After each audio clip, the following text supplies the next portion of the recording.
Sir అసలు ఈ మోకాల నొప్పులనేవి ఎందుకొస్తాయి సార్? జనరల్‌గా మనం ఎక్కడన్నా తీసుకుంటే ఎవరింట్లోనన్నా పెద్దవాళ్ళు ఉన్నారు అంటే, మనకి వాళ్ళు వెంటనే చెప్పే ఒక మాట ఏంటంటే, "ఎలా ఉంది?" అని అడగగానే ఫస్ట్ మోకాలు నొప్పులెడుతున్నాయి. నిలబడాలన్నా, కూర్చోవాలన్నా నొప్పులొస్తున్నాయి అని చెప్తూ ఉంటారు సార్.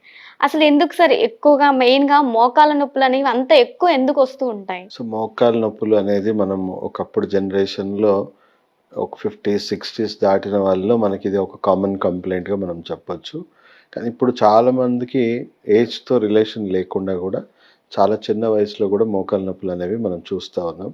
యూజువల్‌గా మోకాళ్ళు అనేవి ఏవైతే ఉన్నాయో, మోకాలు నొప్పులు రావడానికి అంటే ఏజింగ్ ప్రాసెస్‌లో మోకాలు నొప్పులు రావడానికి అంటే మనం చూసుకుంటే చాలా తక్కువ మంది ఏజ్ చాలా మీద పడ్డ వాళ్ళకి మోకాలు నొప్పులుండవు.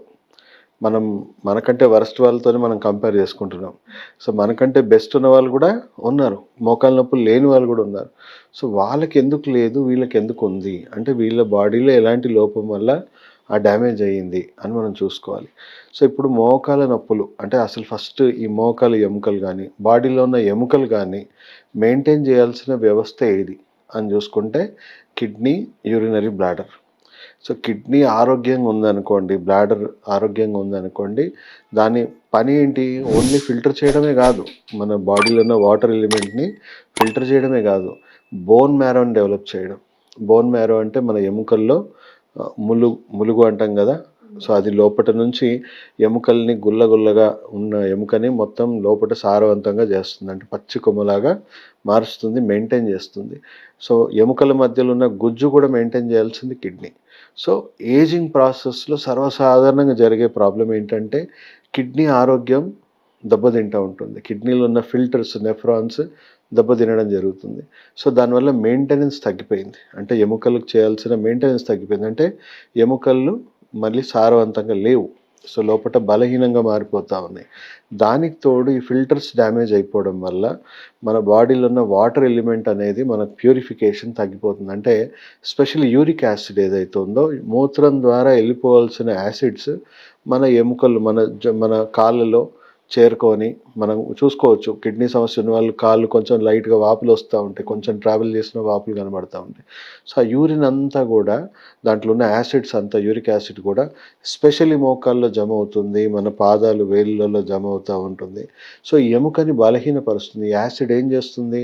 అక్కడున్న కాల్షియంతోని రియాక్ట్ అవుతుంది. ఎముకలో ఉన్న కాల్షియంతో రియాక్ట్ అయ్యి ఎముకలో ఉన్న కాల్షియం అంతా కూడా బయటికి లీచ్ చేసేస్తా ఉంటది. బయటికి లాగేస్తా ఉంటది. సో, ఆ లీచింగ్ ప్రాసెస్‌లో ఏమవుతుంది? సో, మోకాళ్ళ మధ్యలో ఉన్న గ్యాప్ ఏదైతే ఉందో పూర్తిగా అరిగిపోకముందే ఎముకల్లో నుంచి కాల్షియం బాగా లాగేసి చిన్న చిన్న ముల్లుల్లాంటి స్ట్రక్చర్స్ ఫార్మ్ అవుతూ ఉంటాయి. సో, ఆ ముల్లుల్లాంటి స్ట్రక్చర్స్ ఏమవుతుంది? కొంచెం మనకి టచ్ అయినా కూడా మనకి స్టిఫ్‌నెస్ రావడము అండ్ మనం ఇప్పుడు ఎక్కువ ప్రెషర్ ఇచ్చి అంటే మెట్లెక్కుతా ఉంటే ఆ ఒత్తిడికి రాపిడవ్వడము జరుగుతా ఉంటుంది. సో, చిన్న ఏజ్‌తో సమస్య లేకుండా కూడా చాలామందికి ఇప్పుడున్న డైట్, లైఫ్ స్టైల్‌కి, జీవన విధానానికి వాళ్ళ కిడ్నీలో నెఫ్రాన్స్ బాగా దెబ్బతిని, వాళ్ళకి యూరిక్ యాసిడ్ పెరిగిపోయి, మోకాలు నొప్పులు, మోకాల్లో ఆస్టిఫైట్స్ ఫార్మ్ అవ్వడం. అంటే పూర్తిగా అరిగిపోకముందే వాళ్ళు ఎముకలు టచ్ అవుతా ఉన్నాయి. అండ్ అలాగే కన్సిస్టెంట్‌గా అక్కడున్న గుజ్జు ఏదైతే కుషనింగ్ పార్ట్ ఉంటుందో అది కూడా అరిగిపోతా ఉంటుంది. అది కూడా గ్యాప్ తగ్గిపోతా ఉంటుంది. మనం చూసుకుంటే ఇప్పుడు చాలా మటుకు ఆహ్, అందరిది ఎంతో కొంత డ్యామేజ్ ఉందండి. అందరికీ నొప్పులుండవు. ఎప్పుడైతే ఆ కుషనింగ్ తగ్గి రాపిడ్ అవ్వడం స్టార్ట్ అవుతుందో అప్పటి నుంచే మనకు పెయిన్స్ రావడం స్టార్ట్ అవుతుంది. సో, అడ్వాన్స్ స్టేజెస్‌లో ఏమవుతుంది మెల్లిమెల్లిగా ఎముక టచ్ అయిపోవడం, ఫ్యూజ్ అయిపోవడం, మెల్లిగా బెండ్ అయిపోవడం, అలైన్‌మెంట్స్ దెబ్బతినడము, తర్వాత కొలాప్స్ అవ్వడం. ఇది సర్వసాధారణంగా జరిగే విషయం.